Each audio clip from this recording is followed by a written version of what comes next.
यात पुढच्या बातमीकडे सीबीएसईच्या निविदा प्रक्रियेत मोठ्या प्रमाणावर गैरव्यवहार आणि पक्षपातीपणा झाल्याचा खळबळजनक आरोप आता करण्यात येतोय। रांचीमधील एका 12वीच्या विद्यार्थ्यानं हे आरोप केलेत। सार्थक सिद्धांत असं या विद्यार्थ्याचं नाव आहे।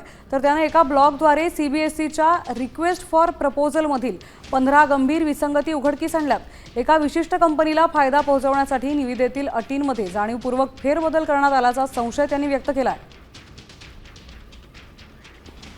Like the time frame of corrupt practices were halved, collusion was made easier. Then there were project criteria changes. All this show a pattern. It shows a pattern that TCS, which is an industry giant, was not preferred. But Coemp was preferred. Coemp is works with a very fragmented group of institutions, and Coemp was preferred over TCS.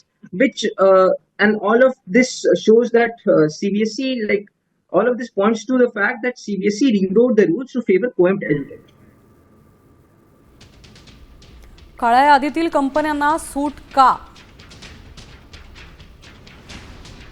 खराब कामगिरी संदर्भातील नियम हटवलेत, त्याचं कारण काय? पात्रतेचे निकष आणि अटींमध्ये शिथिलता आणली गेली आहे। संशयास्पद कोएम्प कंपनीला काम दिलं गेलंय, तर टीसीएस ऐवजी विशिष्ट कंपनीला प्राधान्य का दिलंय असे प्रश्न आता या विद्यार्थ्याने विचारलेत।